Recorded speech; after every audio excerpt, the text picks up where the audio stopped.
So most of us know that there are demonic symbols, signs, runes, things that allow portals for the demonic realm to fester and to be allowed in buildings. The Illuminati has hand symbols. Satan's got hand signals. Satanists have hand signals, all to convey what their faith says, right? And these demonic symbols in this video may be something that you as a Christian see and think is okay. Now, the majority of you will see these things and be like, absolutely not. Like, why would I think that's okay? But there are people that have no clue what these symbols mean. And to them, it means a form of spirituality. It means a form of protection. It means a form of something that they think is good. But how many of you know that the devil calls bad things good and good things bad? And that's just a sign of the times we're in. The Bible says that this is necessary. But I want to show you these three symbols. I see people driving around with these symbols on their car, on bumper stickers, and it just tells me that they're just blind and they're trapped and they don't understand that what they're doing is demonic, or maybe they do and they're just all the way with it. Let's watch this video and we'll be right back. 3 demonic symbols you should not have as a Christian that will open you to demons. Number 1 is the evil eye. A lot of people think that wearing the evil eye will protect them from evil spirits, but it actually does quite the opposite. This talks about the origins of the evil eye, and then it says, with such cultures often believing that receiving the evil eye will cause misfortune or injury, while others believe that it is to be a kind of supernatural force that casts or reflects a malevolent, however you want to pronounce that, gaze back upon those who wish harm upon others, especially innocents. No, the evil eye is not going to give you fortune and blessings, and it will not protect you from evil spirits. In fact, it will invite evil spirits into your life. You don't need a symbol like this to protect you from evil spirits. God is the only one that can do that. So go to God and not the evil eye. Number 2 is the Hamsa. I know, it's pronounced kind of weird. It says right here, Hamsa is an amulet that helps banish evil or any negative energy. It brings happiness, luck, and good fortune to its owner. What I find to be so interesting about this is that although it's supposed to bring like fertility and blessings and fortune and all of that, its primary meaning is actually to protect you from the evil eye. But I thought that the evil eye was supposed to protect you from evil spirits. Make it make sense. This one is very similar to the evil eye, and again, you cannot protect yourself from evil spirits by using some sort of symbol like this. It's actually witchcraft, and it's actually invoking more evil spirits into your life. Jesus is the only one that can free you and protect you from evil spirits. Number 3 is the Tree of Life, and I know this might be surprising to a lot of people. Every time I see this symbol, I just seem to have a really weird feeling about it, and so I looked it up, and this is what it means. The Tree of Life represents the afterlife and connection between the earth and the heaven. The bond and affection to the tree is so deep that the Celts believe the actual tree was their ancestors, gatekeepers to the Celtic other world. As such, the Tree of Life in Celtic culture is sacred. I've been seeing this symbol everywhere, and I've also been seeing it all over with Christians. Anything that you look up regarding this tree is very demonic, its origins are demonic, and it has a lot to do with false gods. And how interesting is it that they decided to name it the Tree of Life? Makes me think of something from the Garden of Eden. If you know, you know. The purpose of the Tree of Life is to connect you to your ancestors who are dead and in another world. There are also a lot of other New Age beliefs concerning the Tree of Life. The Tree of Life will not connect you to your ancestors. It will not connect you to those that have passed away. It is not a gateway to heaven or to the other world. In fact, the only thing that it will do is open you up to familiar spirits. All of these symbols are very demonic. They will open you to demons. And if you are a Christian and you have any of these, you should throw them out and you should stay far away from them. We need to be sober. We need to be vigilant because the devil is prowling around like a roaring lion with this stuff, seeking whom he may devour. If you learned something new today, copy link this and share it with a friend. God bless. You know what I'm talking about. We all seen this symbol before, right? Hamza. We all seen it. But what does it mean? You ask anybody what this symbol is, they're going to say it means good luck or it's the evil eye that wards off evil. Yes, of course. But how does it work? You ever have a feeling that somebody's looking at you and then you look at them and you find out they are looking at you, then all of a sudden they look away? Well, that's how the evil eye works, or the Hamza. The Hamza is a hand with an eye in the middle, which means if somebody is looking at you or projecting their negative energy at you and they see the Hamza, they will feel like somebody's looking at them. So they look away. We all have 5 senses, and the eye in the middle represents that 6th sense.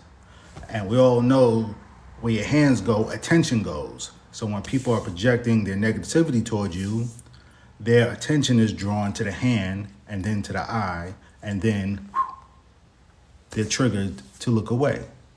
Now, the symbol of the Hamsa has been around for thousands of years. Even in modern day Christianity, they use it in Islam as the hand of Fatima, who was Muhammad's daughter, or the hand of Miriam, which is Moses' daughter, I believe, or sister. Anyway, it goes back thousands of years, but it really takes form in Hinduism, where it's Hamsa in Sanskrit means white swan.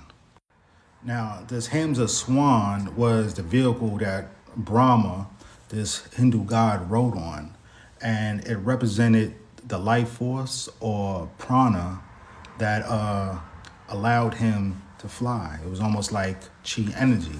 Again, the sixth sense. Let me tell you, I grew up in a family where the evil eye thing, like, it's in our culture, it's very prevalent. I felt convicted by God. I was wearing a necklace with like 15 evil eyes on it. And one day I had the strongest conviction from God. I was wearing it and I was on my knees praying. And all I heard was, take the necklace and throw it away. Where does the evil eye come from? I think it's like a European or like okay. Eastern, it's like the evil eye for protection. I truly believe that it lets in goofy spirits. Like, I don't think I know it's not good. Yeah. For nothing can protect you except Jesus. It's witchcraft. It's a lie to divert our attention from the true protector and the true provider, and that's only Jesus. I am fearfully and wonderfully made. No weapon formed against me shall prosper, for I know the plans I have for you, not to harm you, plans to give you hope and a future. For walk by faith, not by sight. Trust in the Lord with all your heart and lean not on your own understanding. The Lord will fight for you. Have you ever wondered what the Celtic Tree of Life actually symbolizes? Undoubtedly, the Celtic Tree of Life is one of the most recognizable symbols in all of mythology. Its meaning is vague and often misunderstood, and it has ties to tree myths all over the world. The general belief is that it represents the cycles of life and death. Its design showing a weave of branches stretching towards the sky, and a tangle of roots that spread throughout the ground, with knotwork linking the roots to the canopy. But in the old depictions our clan keeps, the roots are actually shallow and widespread, with a single point that goes deep into the earth, and a broad and vast canopy that stretches towards the sky, representing the firm foundations of the recent generations, and a deep connection to the past that is long away, and to create a fruitful and vast canopy in celebration of the gift of life, like a great forest with many great trees, building a firm land and stretching eternally towards the sky. So the reason why I played a few different clips is because, in case you want to say that the first girl just didn't know what she was talking about, I played a little bit of clips from people that actually partake in this sort of thing. The guy had that Hamsa, I don't know how you pronounce it, necklace on his, he was wearing that necklace.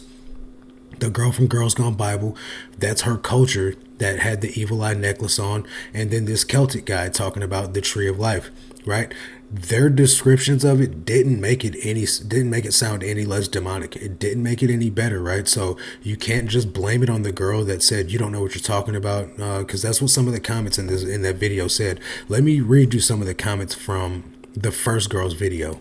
Because what people like to do is make it seem like, since you don't understand something, or since it's another culture, that you can't say that these things are demonic. So one of the comments in this video says, the tree of life represents how we're all connected. Roots, connection to the earth. Branches, connection to the divine. Trunk, connection to the physical world. That doesn't sound any less demonic to me. A person said, it is simply another culture. That in Christianity they make it look like something bad, like spiritualism or witchcraft, doesn't mean that it is. When they put bad in quotation marks, they put spiritualism and witchcraft in quotation marks. It is bad, guys. Just because you put quotation marks around it doesn't like protect it all of a sudden, right? It says don't make negative comments towards another religion just because that it is not, just because that it I don't know why they're talking like this. Don't make negative comments towards another religion just because that is not accepted in yours. I think what they meant to say is don't talk about another religion just because it's different than ours, right? And the thing is, guys, is we're not called to respect another religion. We're not called to respect other deities. We're not called as Christians to respect other little g gods, right? So we're not going to. And anything that is of another religion is demonic because Jesus is the way, the truth, and the life. There's only one God that saves. There's only one God that protects. Any of these other runes or symbols or things that people wear to protect themselves or chants that they say, rituals that they do, all of this stuff is rooted in the occult, guys. It's called the occult because it's witchcraft. This person says, bro, some of these symbols are related to other people's beliefs, and you say it's demonic, and saying they do nothing is quite disrespectful. They may do something, right? That's the thing. These things do have power. They do work because of the demons that's behind the power of these things, right? People aren't going to worship things. People aren't going to wear things. They're not going to do rituals that don't work, right? They do them because they work. And the thing is, these demons are only going to give you success in these things for so long before they then turn on you, right? My wife was a former witch. She used to have some of these rituals and the chakras and doing the tarot cards and things like that. And these spirit guides are demons. They give you the ability to be successful. They give you the ability to tell a person's future, so to speak. They give you the ability to answer questions right when people come to you seeking knowledge. But eventually those demons turn on you. Eventually, the things that they're protecting you from, quote unquote, protecting you because they're not protecting you. They're just telling their homies to chill for a minute. Eventually, they're going to want something from you. And when you say no, those demons are going to turn on you. When they ask you for a sacrifice and you say no, they're going to attack you until you give in to what they're asking you to do. This stuff is all demonic, and Christians should stay far away from it. Don't have light fellowship with darkness, right? The Bible tells us that we should expose these things. You cannot be a Christian and choose to only speak about the gospel and ignore the spiritual warfare side of things, right? It doesn't make you more Christian than someone that talks about spiritual warfare if you choose to ignore it. It makes you a foolish Christian that's not equipped to do battle. Yes, Jesus is the way, the truth, and the life. Jesus is the one that gives us protection over all these things. But if you never use the name of Jesus correctly, if you only choose to sit in a bubble and say, oh, I'm good, spirituality doesn't exist, oh, I'm good, people ain't out here casting spells. And this goes for people outside the church just as much as it goes for people inside the church, because there's people inside the church that just turn a blind eye to all this. Oh, I don't want to have anything to do with it, I'm going to go celebrate Halloween. Oh, I don't want to have anything to do with it, I'm going to go celebrate Easter. I don't want to, and not the Christian Easter, the Easter bunny type Easter, right? And my conviction doesn't have to be yours, but you do have to understand what you're coming into agreement with, right? And when you use these things, these symbols, these are open doorways, these are portals. This is permission for the enemy to come into your life and run amok and wreak havoc. And when you wonder why you can't sleep at night, or you feel you get sleep paralysis, or you feel like things are moving in the shadows in your room at night, that's because you've got these symbols somewhere in your house, these open doorways, these portals directly into your life, giving the enemy access to your life. And the funny thing about it all is these things are supposed to protect you when they're the things that are causing you harm in the first place. That's going to do it for this one. Let me know what you guys thought about this in the comment section, and I'll catch you guys on the next one. Until then, God bless.